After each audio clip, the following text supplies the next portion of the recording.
This is Beverly Hills. And here come the Beverly Hillbillies.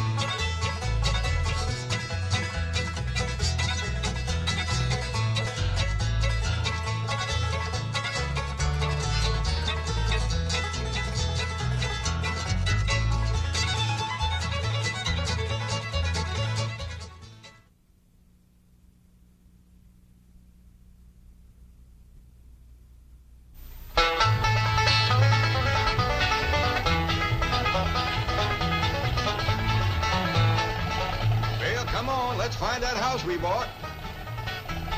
House they bought? In Beverly Hills? Whoa, wait a minute, hold it. How could a bunch of hillbillies possibly buy a mansion like this? Let's take them back to their home and see how this whole thing started.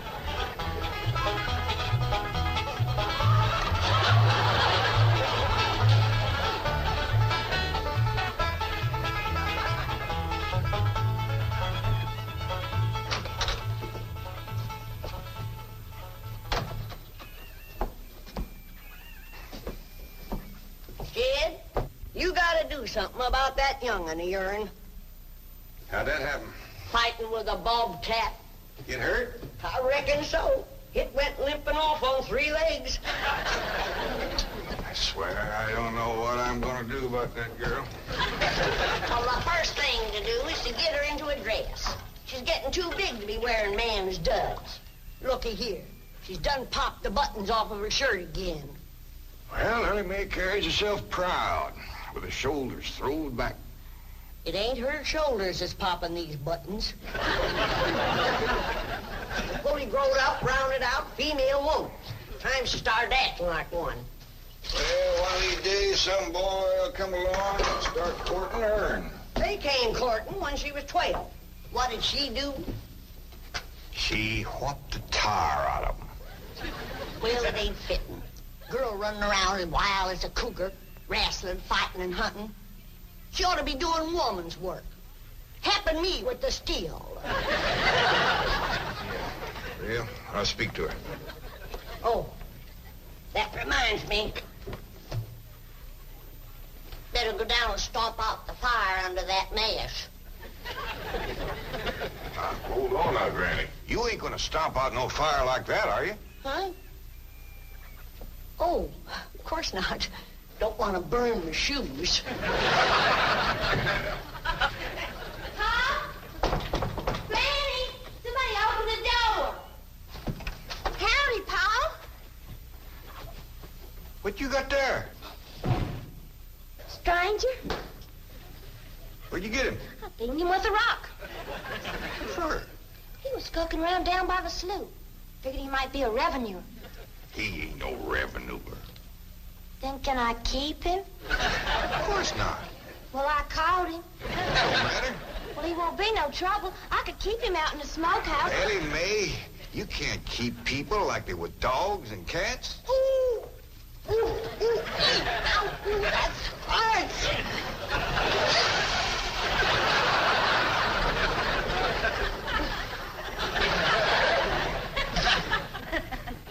Who's that? Some feller Ellie found nosing around. Beaned him with a rock so it'd be easier to tote. They're fellas from the petroleum company. What's a petroleum? I don't know. He asked me if he could do some wildcatting down by the slough. I said, help yourself. We're glad to get rid of the critters. What'd he say? Just kind of laughed. But the last on him, there ain't no wildcats down there at that slough. No, it's too full of oil. Oh, what happened? Where am I? This here's the Clampett place. I'm Jed Clampett, my young'un Ellie Mae, and Granny. Granny says you've been doing some wildcatting. There's no need to. Mr. Clampett, that swamp of yours is full of oil. I could have told you that. Well, my company would like to pump it out. Yeah, I like that too, but I just can't afford to have it done. Oh, no, you don't understand. You see, you wouldn't have to pay for it. Oh, I don't take favors from strangers. No, Mr. Clampett, you see, you're a very rich man. How big a rock did you bean him with? No bigger than a hedge apple. Listen, I've got to call my office in Tulsa. Have you got a telephone? A what? A telephone? Well, maybe one of your neighbors has one. It's well, down in this country, it's probably a box attached to the wall. And, you talk into it, and they can hear you in Tulsa. Maybe you better sit down for a spell. Oh, I haven't time. Listen, where's the nearest airfield? Airfield? You know, Granny, that's one of them there fields sets up in the air. Oh, never mind. I'll find it myself. Listen, now don't you sell that swamp till you hear from me. I'm flying to Tulsa. Now he thinks he's got wings.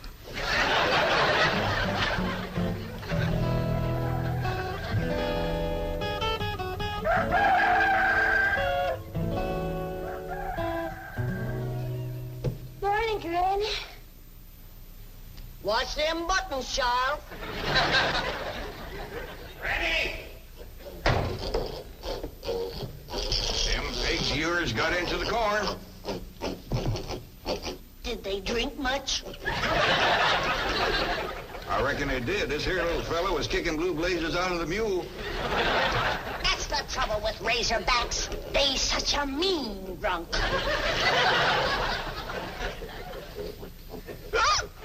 Yeah, this wouldn't happen if you'd stay in the house where you belong.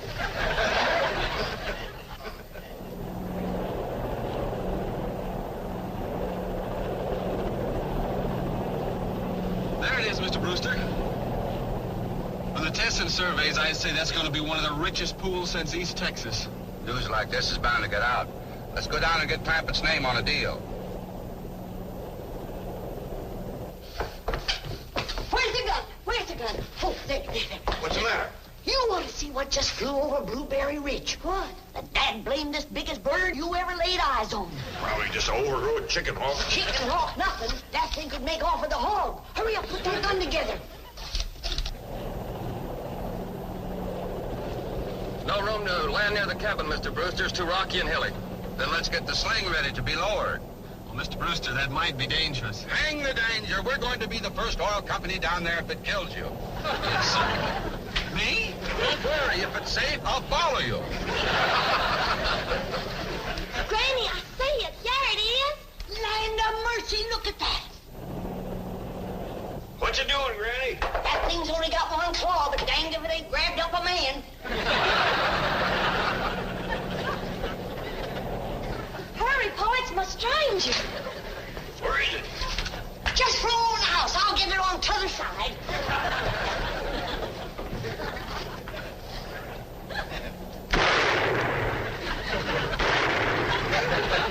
You kill it, Granny? No, but I made it drop that stranger.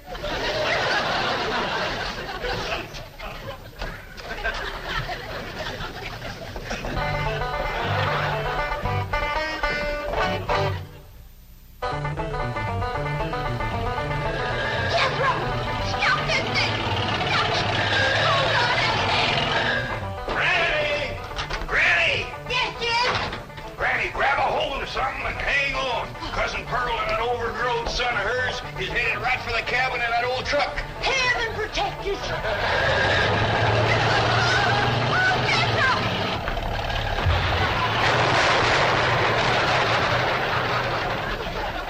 Did they hit us, Jed? No, but I think they sure want the chicken house. Oh, Jed, I'm sure sorry about the chicken house, but nobody got hurt. Jethro, I told you to get rid of them worn-out brakes. I did, Ma. That's how come we ain't got none. Get on out and lift the chicken house back on its foundation. Jed? Yeah. Jed, Ellie Mae came running over to my place, and she said you sold the swamp to some oil company. Well, yeah, I guess I did. What did they pay you for it? Well, he ain't paid me nothing yet. The Brewster fella said he'd bring the money later. Well, how much they gonna pay you? Well, he said I'd depend some on how much oil they could pump out. Well, he must have mentioned some figure. What was it? Now, Pearl, you know that old swamp won't worth shucks.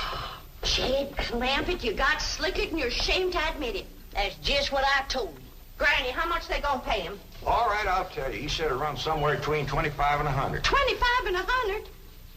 I know it don't sound like much, but Mr. Brewster seemed to set great store by the fact he's going to pay me in some new kind of dollar. There ain't no new kind of dollars. Well, it's new to me. I've heard of gold dollars, silver dollars, paper dollars, but he says he's going to pay me in, what do you call them, Granny? $1 million. Yeah, $1 million? he wrote the whole thing out on this piece of paper. Here, you can see for yourself. I don't know nothing about that. Let's see here now. Thanks in heaven.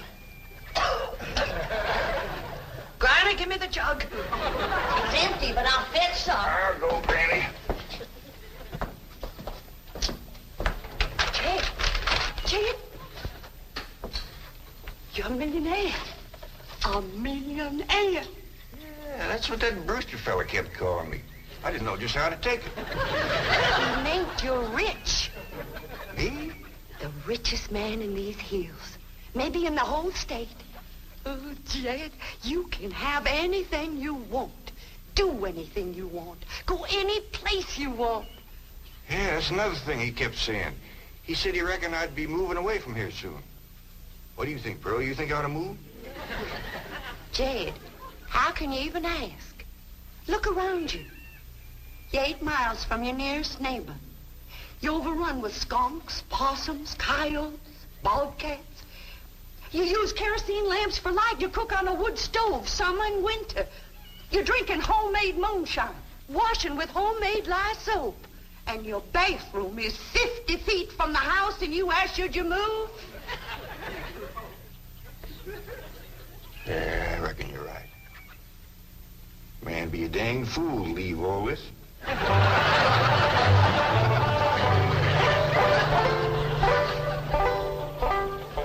Oh, there you are, Jed. You misunderstood me. I meant you should move away.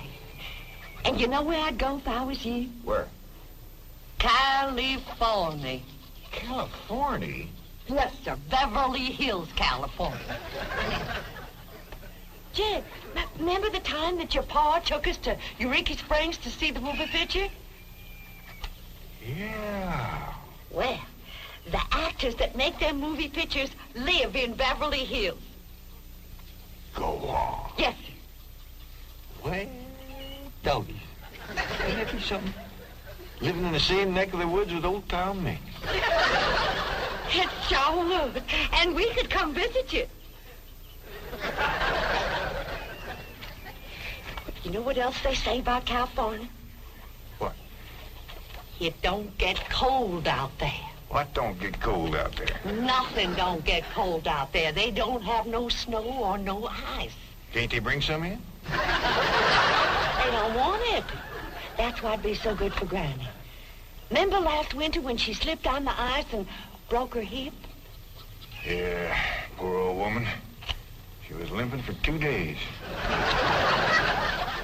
Well, that couldn't happen in California because they don't have no ice. How come? I don't know how come. But Granny'd sure like it, and we could visit you.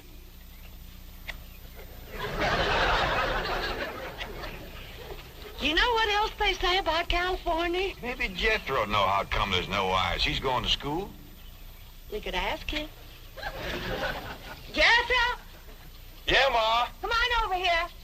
Speaking of school, Ellie Mae could get herself a fine education out there in Beverly Hills. Yeah, Ma? Your rich uncle's got a question he'd like to ask you. What rich uncle, Ma? Your rich Uncle Jade. Jethro? How come there's no ice in California? Don't look at me. I didn't take it. You big dumb. Well, I didn't, Ma. Oh, get out of here. Well, you always do. I don't know.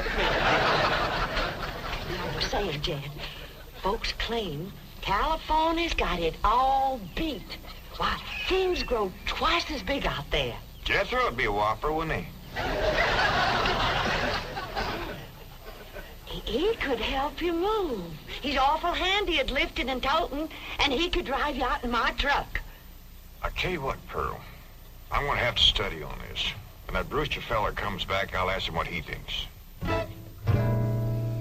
Well, your cousin is right about that, Mr. Clampett. Beverly Hills is a choice residential area, and lots of millionaires do settle there. Folks like me, huh? Well, millionaires. And movie stars, too. Oh, yes, yes. Is Tom Mix there? No, I'm afraid Mr. Mix is dead. Oh? Oh, yeah. What's the matter with me? Remember, Pearl, he got shot at the end of that picture. Well, there are plenty other movie stars, and that's where Jed wants to live. Ain't it, Jed? I do like the notion of living in the hills. Never could stand flat country. Mr. Clampett, I think it only fair. That is, well, I think you may have a wrong idea about Beverly Hills. Is that where you live? No, my home is in Tulsa. Well, say, maybe you could get us a place there in your neighborhood. Mr. Clampett, let's not beat around the bush. You will love Beverly Hills. Then that's it. Can you steer Jed onto a good place? No, I can get the bank out there to handle it for him. He'd like a nice big place with plenty of room for his kinfolk to visit him. I would like a nice, roomy place if I could afford it. Oh, Mr. Clampett, with your money, you can afford the Taj Mahal. Okay, I'll take it. Well, no, you see, I was just making a little joke. Oh, well, go right ahead. Well, you see, the Taj Mahal is in India.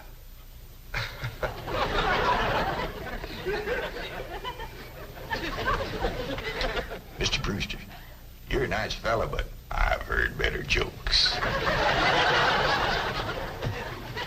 Is the foreigner staying to supper? I'm ashamed to say I ain't asked him. How about it? Oh, I don't think so. Oh, no trouble. What you cooking tonight, Granny? Mustard greens and possum innards. Mm-hmm. Did you hear that, Mr. Brewster? Very clearly. Want to change your mind? Not this time. Well, if you happen to come back tomorrow, we'll be having leftovers. That's the thing about possum innards. They's just as good the second day.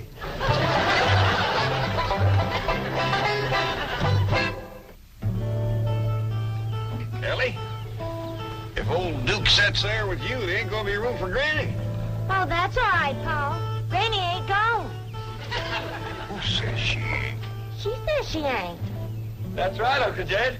She's just sitting on the back porch in her rocker, and she says that's as close to California as you're gonna get her. We'll see about that. Dang if I ain't got me the muliest women folk. We ain't never gonna get there.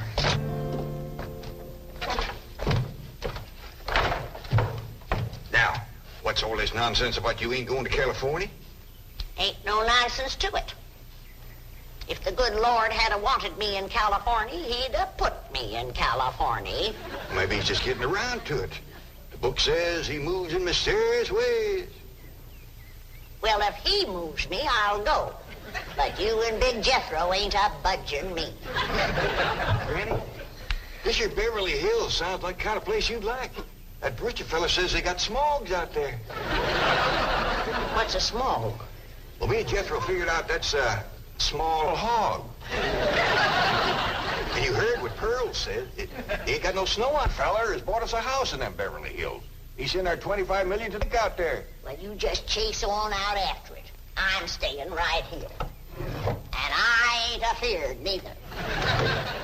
Granny, I ain't leaving you here alone. And I ain't a budging out of this rocker.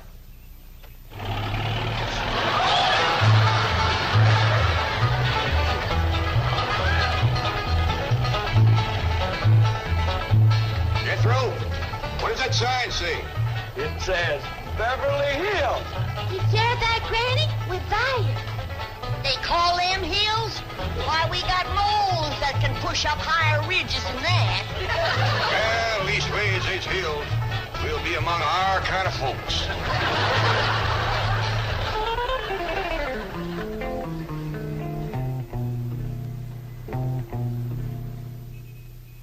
deposit of $25 million to the account of J.D. Clampett.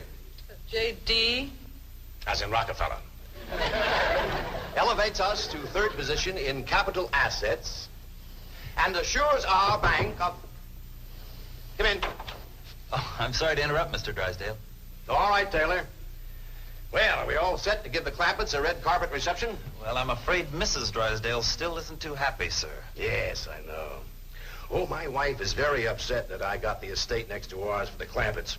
Says I don't even know what kind of people they are. Do you? I know to the dollar what kind of people they are. They're my kind of people. Loaded. Taylor, have the gardeners got the grounds in order? Yes, sir. But I'm afraid that's another thing your wife is upset about. Oh? Well, you see, your gardeners have been working on their lawn all week. Why, they've mowed it, trimmed it, fed it, clipped it. I don't care if they lather it and shave it. This is the most beautiful mansion in Beverly Hills. I want every square inch of ground within those walls in apple pie... Yes? Oh, hello, Margaret. No, dear, I'm very What? Oh, good heavens, did you call the police? I'll be right there. What happened? The Clampett estate is being invaded by a band of outlaws. Invaded? Yes, they're holding the gardeners at gunpoint.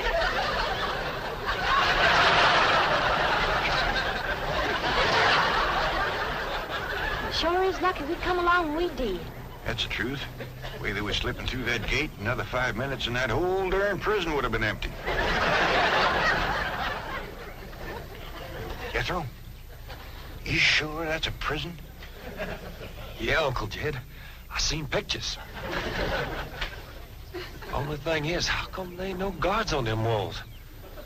Probably done them in with them knives and things.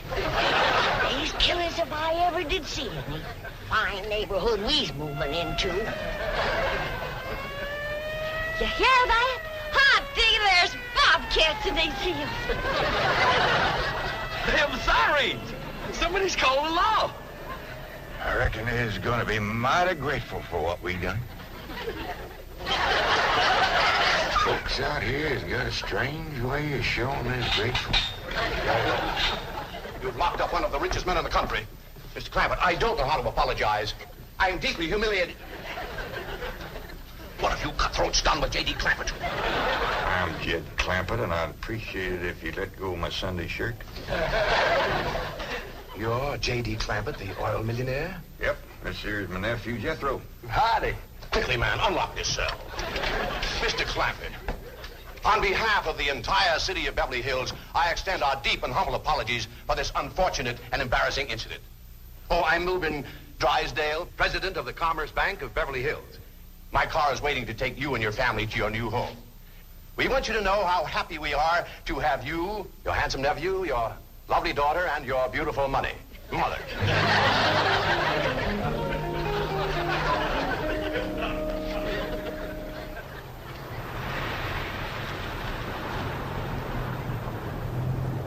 a minute! Stop this car! Mr. Drysdale, you tricked us. You just took us out of jail so you could bring us back up here to prison. Head for the hills, everybody! No, wait! Come back! It's not a prison, it's your home! Now, wait! Mr. Clampett, listen to me! Wait! Come back! Ready!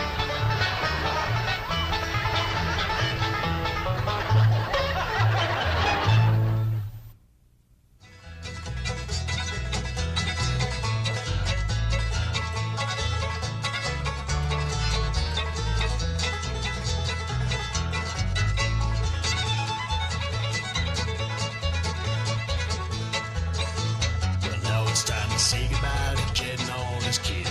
They would like to thank you folks for kindly dropping in.